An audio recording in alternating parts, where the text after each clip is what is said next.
good evening. We're calling the meeting of the Board of Health on November the 8th, 6:01 p.m. calling to order. Thank everybody for coming this evening and participating. We're going to go ahead and get right into this thing. We have no public participation as our norm for this evening.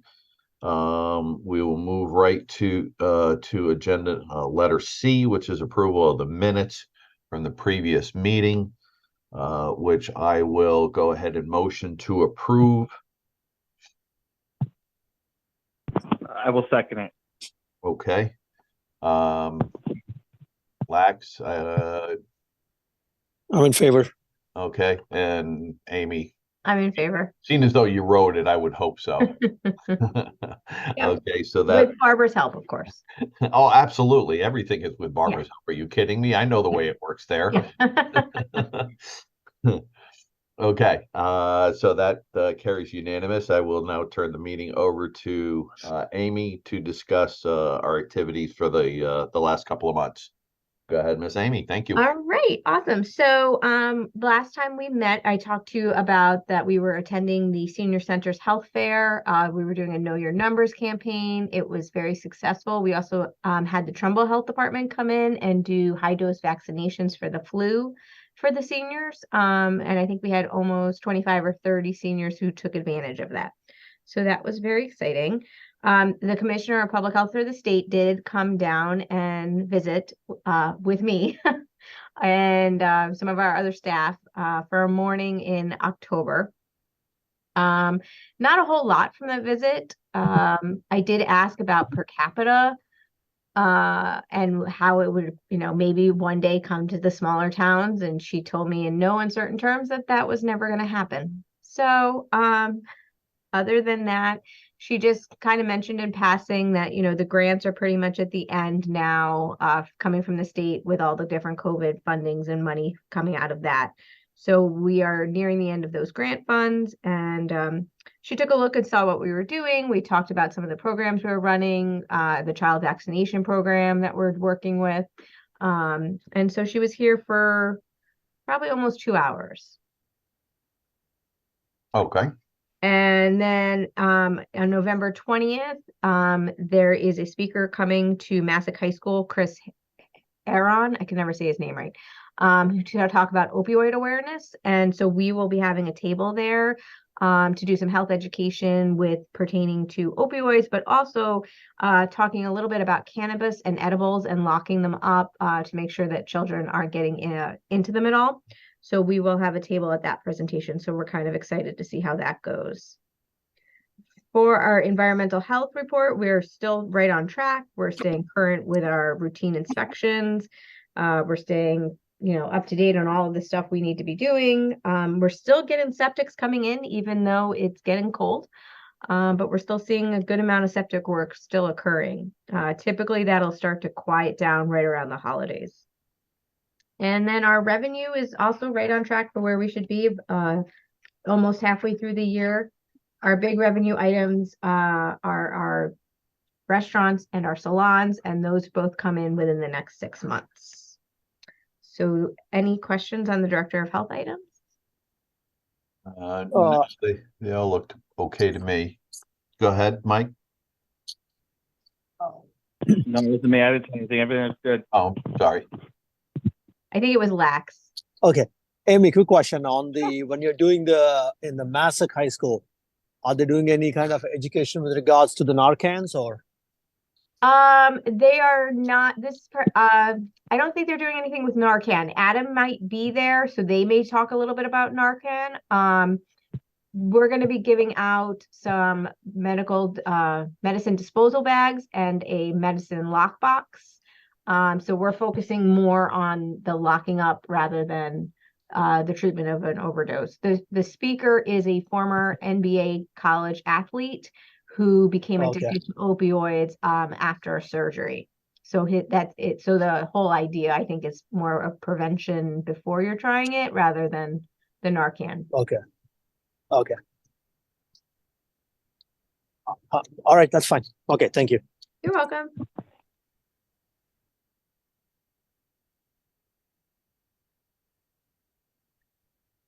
So that's all I had for the Director of Health discussion items.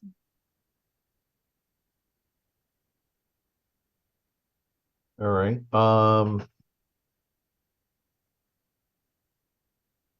The only, oh, where was it?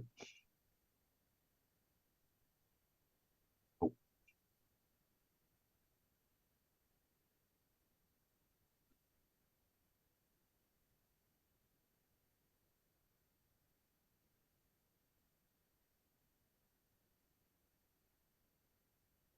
No, I'm good. Okay, moving on, moving on. Um, the only couple of questions that I have moving forward into like the unfinished business area is you touched on the flu clinic, which is great. Now there was also, we had this workforce development grant. What Correct. what was that again? I don't remember. I'm So sorry. that's a grant that came out of the CDC through the state of Connecticut as part of the last of the COVID funding, and it's really to strengthen the public health workforce after the pandemic, since we're all somewhat burned out and a lot of people left. So it's a grant that's pertaining to workforce development from CDC through Connecticut. We have put a budget into them.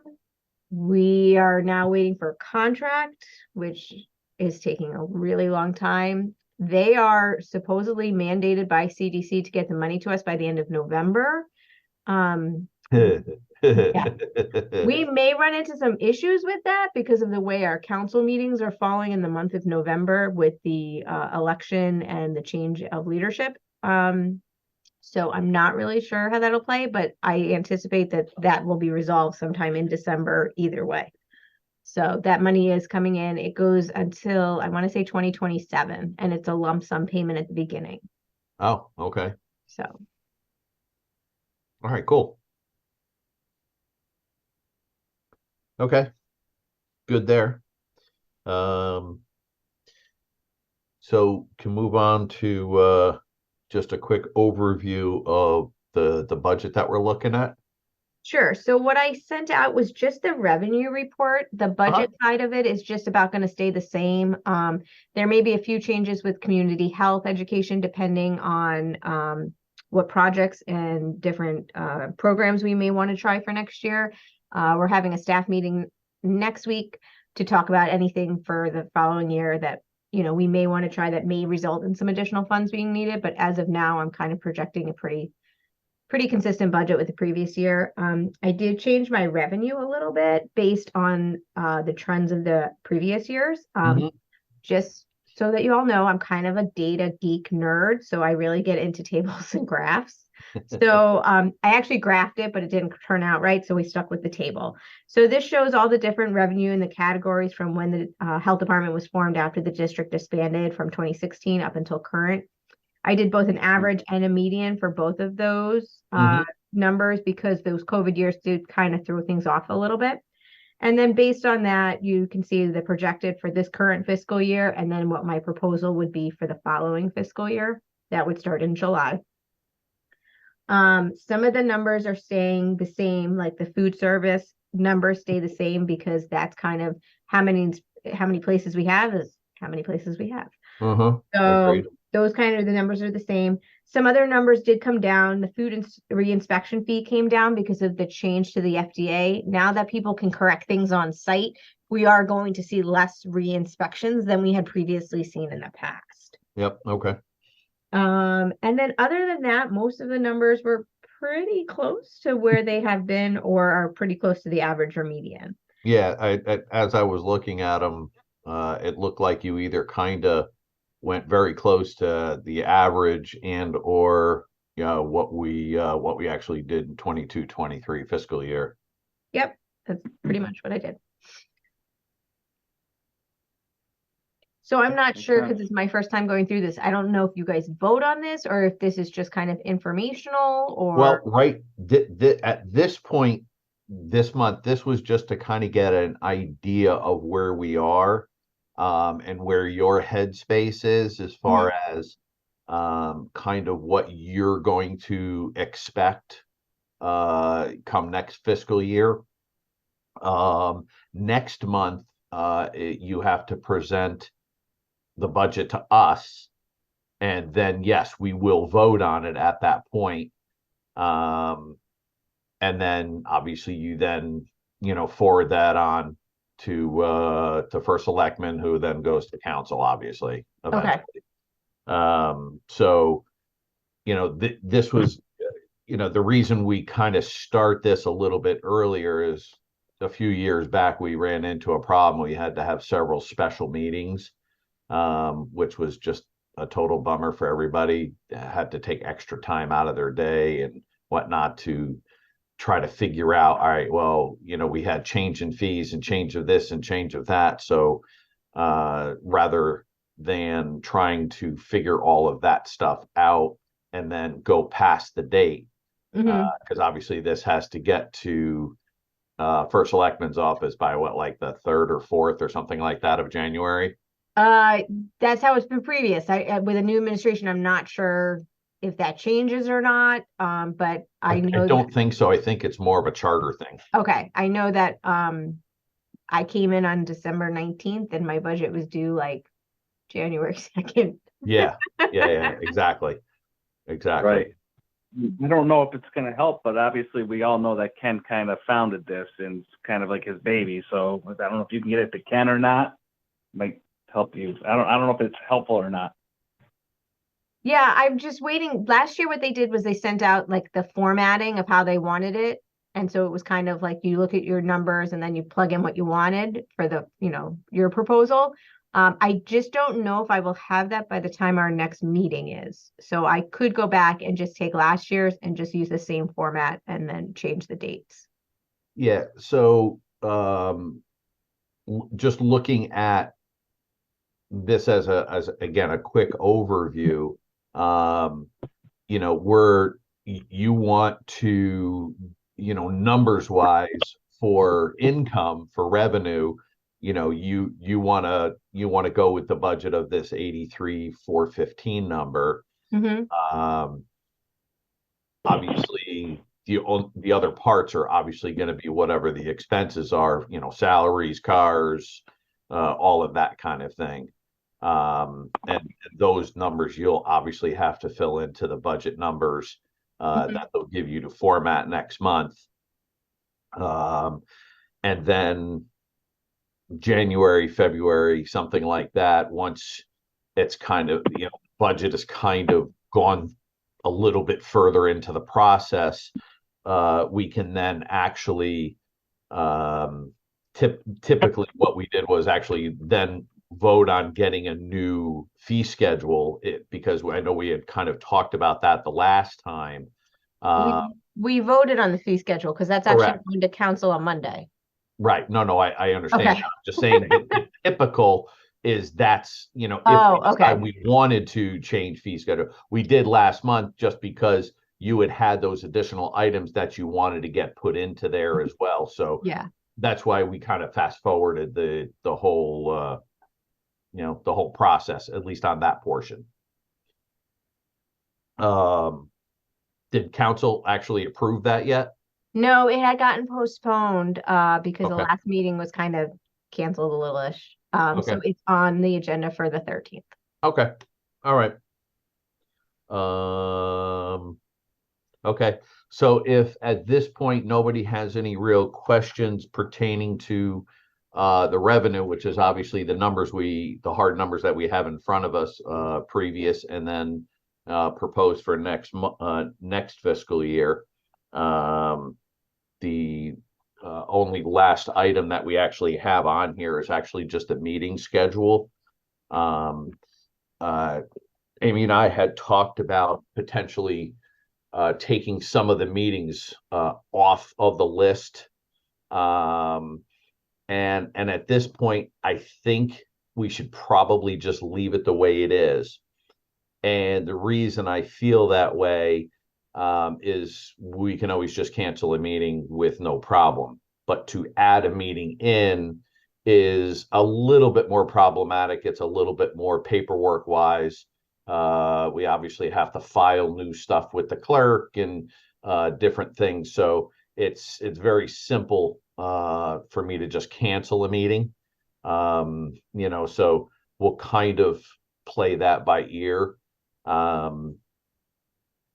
I kind of think that's probably the best way to go. That way, if we end up with some type of, we say, oh, well, we're not going to meet in June and July and August because of vacations and so forth. Well, what happens in May if we don't have a meeting? Well, now we have this even bigger gap. So if we just leave them on there, we end up meeting and doing whatever we have to do. If there's some kind of, I can't imagine there would be, but you never know what can happen in the future as far as a vote of any sort goes. So we'll leave it as such. We'll leave it as basically the second Wednesday of every month. Does anybody have any input on this? Any thought differently than what I'm thinking? No, that makes sense to me. Okay. I'm good too. Makes Okay. sense. Yeah. Okay. Then at this point, I will go ahead to motion to accept the new date schedule for the next calendar year of 24 as put forth. I will second it. Okay, thank you. Um, Lax. I'm in favor. Okay. And obviously, Amy, you're the last person. I'm in favor. Okay, all right, so we'll say that passed with a unanimous vote as well. Is there anything else that we need to cover at this point, Amy? Not that I have on my list, or if there was anything you guys wanted to discuss or anything. No, you hit all the points like really quick. You like flew right through it all for us. I talk really fast. Well, we're used to belaboring points a little bit more around here. Right, Right, Barbara?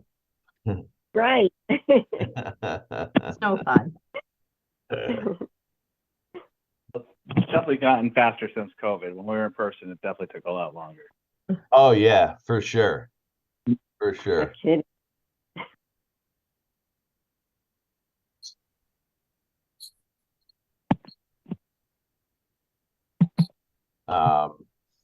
Yeah, I certainly definitely like the meetings online much better. It seems like we can definitely get more people here.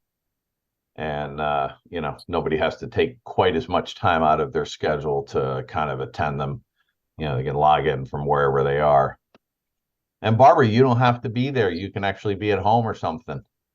That's right. In my PJs too. There you go. Okay. All right. So everybody else is good. Lax, Mike, you guys are all good at this point? Yes. Yes. All right, great. All right, then I guess we will officially motion to end our meeting at this point. Okay. Have a good night. I will second. All right. Motion to 6:19. So thank you, everybody. Appreciate it.